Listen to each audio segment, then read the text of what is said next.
semua. Om Swastiastu, Namo Buddhaya, salam kebajikan. Alhamdulillahirrahmanirrahim. Assalatu wassalamu ala asrofil anbiya'i wal mursalin wa ala alihi washabihi ajmain, amma ba'du.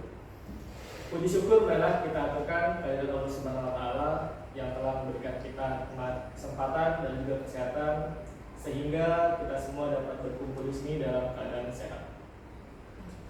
Tak lupa salawat dan salam selalu tercurahkan kepada suri tauladan kita, Nabi panutan kita, Nabi Muhammad Sallallahu Alaihi Wasallam beserta keluarganya, para sahabatnya, para pengikutnya, dan termasuk kita yang semua hadir hari ini. Mudah-mudahan mendapatkan syafaatnya di hari akhir nanti. Amin ya rabbal alamin. Yang terhormat Ibu Kepala SDN 8/1, Ibu Cima SPD SDPD, serta yang saya hormati para dewan guru dan juga staf SD 8/1. Adapun maksud dan tujuan berkumpul pada hari ini yaitu saya di sini M. Rizky dari kelas 9 PKG PJOK Kabupaten Banjarmasin akan mempresentasikan tugas tentang rencana tindak lanjut. Adapun judul yang akan saya presentasikan pada hari ini yaitu bahagia dan juga dengan permainan tradisional Gotong Sodor atau yang disingkat dengan Matagor. Baik, untuk selanjutnya pada pembelajaran ini ada beberapa latar belakang yang saya ambil. Yang pertama, saya mengambil tentang model pembelajaran gerak. Pendidikan gerak atau movement education adalah sebuah pembelajaran dalam pendidikan jasmani atau physical education dalam konteks pendidikan di Indonesia yang menekankan pada pengajaran komponen dan konsep gerak. Yang kedua, pada program ini menguatkan kepemimpinan murid atas student agency dengan memberikan ruang dan melibatkan murid dalam menyuarakan pendapat berupa voice, pilihan atau choice, dan kepemimpinan atau ownership. Memberdayakan murid saat program sekolah direncanakan, dilaksanakan, dan evaluasi, sehingga terwujudnya lingkungan yang menumbuh kembangkan kepemimpinan peserta didik. Yang ketiga, pada program Batagor, semua peserta didik terlibat dalam pelaksanaan dan aktivitas gerak untuk mencapai kebugaran. Selain itu, ada beberapa konsep yang mendasari latar belakang dalam program kegiatan ini, yakni mengenai karakteristik peserta didik, pemahaman kebugaran, serta pendidikan dan konsep gerak. Adapun slide selanjutnya, pada pembelajaran ini saya akan mengambil ada dua tujuan program. Yang pertama, tujuan programnya yaitu satu, mengembangkan keterampilan fisik dan kesehatan. Visi pada program ini yaitu menciptakan peserta didik yang aktif, sehat, bugar, serta berpartisipasi melalui aktivitas fisik yang menyenangkan dan beragam. Adapun capaiannya yaitu peserta didik dapat melakukan berbagai aktivitas fisik dengan teknik yang benar, serta memahami pentingnya kesehatan dan manfaat berolahraga. Adapun langkah-langkahnya yaitu yang pertama, melakukan survei minat peserta didik terkait jenis olahraga yang ingin diikuti. Yang kedua, merancang dan melaksanakan berbagai jenis olahraga berdasarkan hasil survei. Yang ketiga, mengadakan sesi pelatihan teknik dasar dan lanjutan untuk setiap jenis olahraga. Yang ketiga yaitu hasil yang diharapkan. Peserta didik menunjukkan peningkatan keterampilan fisik dan pengetahuan pemahaman mengenai kesehatan dan manfaat berolahraga. Selanjutnya yaitu tujuan program yang kedua. Tujuan program yang kedua yaitu mendorong partisipasi aktif dan kepemimpinan. Visi yang kedua yaitu menumbuhkan sikap proaktif dan jiwa kepemimpinan dalam diri peserta didik melalui kegiatan fisik. Adapun capaiannya, peserta didik dapat mengambil peran aktif dalam mengorganisir dan memimpin kegiatan. Langkah-langkahnya ada tiga. Yang pertama, menunjuk ketua kelompok untuk setiap jenis olahraga. Yang kedua, memberikan perhatian kepemimpinan dan manajemen acara kepada peserta didik yang terpilih. Yang ketiga, mengadakan kegiatan yang membutuhkan koordinasi dan kerjasama tim. Hasil yang diharapkan, peserta didik menunjukkan kemampuan memimpin dan bekerja sama dengan baik. Inilah dua tujuan program pada kegiatan ini. Selanjutnya, yaitu struktur program dan mitra dalam komunitas belajar. Yang pertama, struktur program. Program kegiatan ini bersifat kokurikuler di SDN 8 Banjarmasin 1. Penanggung jawab adalah kepala sekolah, guru PJOK, dan guru kelas. Adapun peserta didik yang terlibat yaitu siswa-siswi kelas 6. Waktu kegiatan yang dilaksanakan setiap 2 kali dalam 1 bulan, yaitu pada hari Sabtu. Yang kedua, mitra dalam komunitas belajar. Yang pertama, mitra dengan guru kelas sebagai koordinator kelas.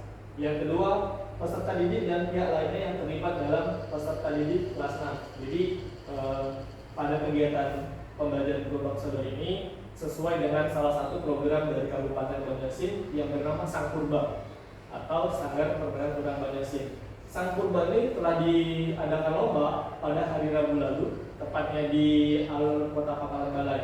Dan ini merupakan sebuah tradisi dan juga bagaimana cara kita memelihara agar permainan tradisional tersebut tidak punah.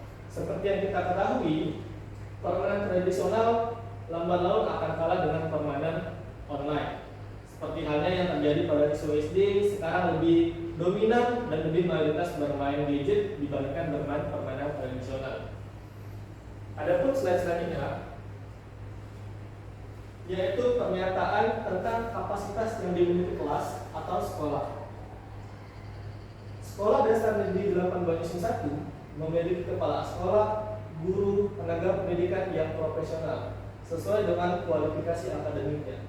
Artinya, sekolah ini telah sesuai dengan ketentuan. Selain itu, di SD 8 Banjarmasin 1 ini memiliki para guru yang profesional dan juga sesuai dengan kualifikasi akademiknya. Yang kedua, lapangan atau halaman yang luas untuk melakukan permainan tradisional gerobak sodor. Permainan tradisional ini tidak membutuhkan lapangan yang terlalu luas, sehingga untuk melaksanakan yang cukup di halaman SDN 8 Banjarmasin 1. Yang ketiga, memiliki peralatan yang mendukung, diantaranya speaker atau pengeras suara, laptop, dan proyektor, serta alat olahraga lain seperti kun, fluid, dan stopwatch yang dapat digunakan dalam aktivitas permainan tradisional. Jadi, permainan gerobak sodor ini tidak membutuhkan banyak alat ataupun sarana dan prasarana. Selain itu, untuk membuat garis itu bisa digunakan menggunakan tali ataupun lakban bila halamannya sudah disemen. Kalaupun halaman sudah dalam berbentuk rumput, itu bisa dikasih garis. Yang keempat, memiliki wifi dan jaringan internet yang bagus untuk mencari informasi tentang permainan tradisional dan mampu melaksanakannya. Letak sekolah SD 8 Banjarmasin 1 ini termasuk salah satu letak yang strategis. Selain itu, memiliki jaringan dan wifi yang bagus. Hal ini menjadi salah satu keunggulan dan juga kelebihan yang terletak di SD 8 Banjarmasin 1. Selanjutnya yaitu rencana evaluasi. Evaluasi secara menyeluruh dilaksanakan setiap 3 bulan sekali. Tujuan diadakannya evaluasi adalah untuk melihat apa yang menjadi kekurangan dan kelebihan terhadap kegiatan yang sudah dilaksanakan, serta melihat umpan balik dari peserta didik. Apakah mereka merasa senang atau tidak dengan aktivitas fisik berupa permainan tradisional gerobak sodor. Begitu juga dengan rekan sejawat, dapat dilakukan survei atau wawancara langsung dan juga refleksi terhadap kegiatan yang sudah dilalui. Dalam kegiatan ataupun dalam pembelajaran pentingnya dilaksanakan evaluasi atau refleksi. Tujuannya agar kita mengetahui apa saja yang menjadi kekurangan dan apa saja yang menjadi kelebihan. Selain itu, dalam proses pembelajaran perlu diadakannya umpan balik kepada peserta didik. Apakah peserta didik tersebut memahami atau tidak memahami? Atau dapat tanya apakah mereka senang atau tidak? Karena mayoritas peserta didik sekarang lebih menyukai permainan yang bersifat gadget ataupun permainan yang online. Nah, selain itu adanya komunikasi yang dilakukan dengan rekan sejawat. Tujuannya untuk dapat mengetahui apa saja yang harus diperbaiki, apa saja yang harus dilaksanakan agar kegiatan tersebut dapat lebih baik lagi. Selanjutnya yaitu kemungkinan tantangan. Yang pertama, keterbatasan fasilitas dan alat. Keterbatasan fasilitas dan alat olahraga dapat menghambat proses pembelajaran dan pelaksanaan dalam kegiatan olahraga. Jadi pada pelaksanaan kegiatan gerobak sodor ini, meskipun tidak membutuhkan halaman yang luas, akan tetapi dalam permainan tersebut memiliki ukuran dalam lapangan. Kemudian selain itu membutuhkan fasilitas dan alat yang mendukung. Yang kedua, motivasi peserta didik. Setiap peserta didik memiliki karakteristik yang berbeda-beda. Oleh karena itulah tidak setiap peserta didik memiliki motivasi dan kemauan yang sama dalam berpartisipasi di aktivitas fisik. Peserta didik pada zaman ini merupakan salah satu zaman di mana mereka mampu memanfaatkan teknologi. Teknologi yang digunakan, mereka sering bermain game. Nah, lambat laun hal ini akan menjadi suatu tantangan terhadap motivasi yang akan dilaksanakan karena minat mereka hanya bermain online. Tidak ada lagi minat mereka ataupun kemauan mereka dalam bermain permainan tradisional. Yang ketiga, kolaborasi dengan komunitas. Peran komunitas dalam proses pembelajaran memiliki peran yang signifikan. Selain itu, dalam proses pembelajaran membutuhkan keterlibatan atau dukungan orang tua. Pada proses pembelajaran di dalam sekolah biasanya memiliki komunitas belajar. Komunitas belajar tersebut memiliki peran yang sangat signifikan. Dalam komunitas belajar, ada banyak hal yang akan dibahas.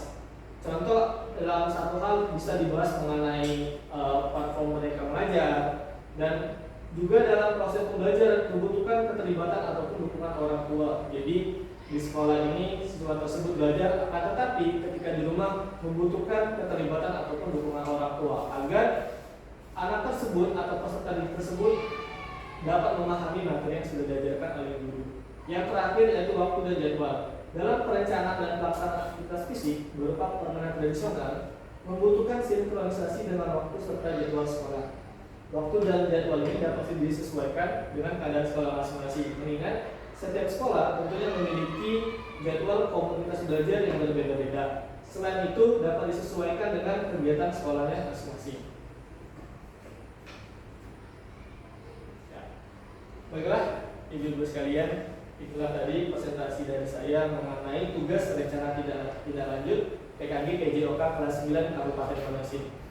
Apabila ada salah kata, saya mohon maaf. Semoga materi yang saya sampaikan dapat bermanfaat. Saya akhiri. Wassalamualaikum warahmatullahi wabarakatuh. Waalaikumsalam.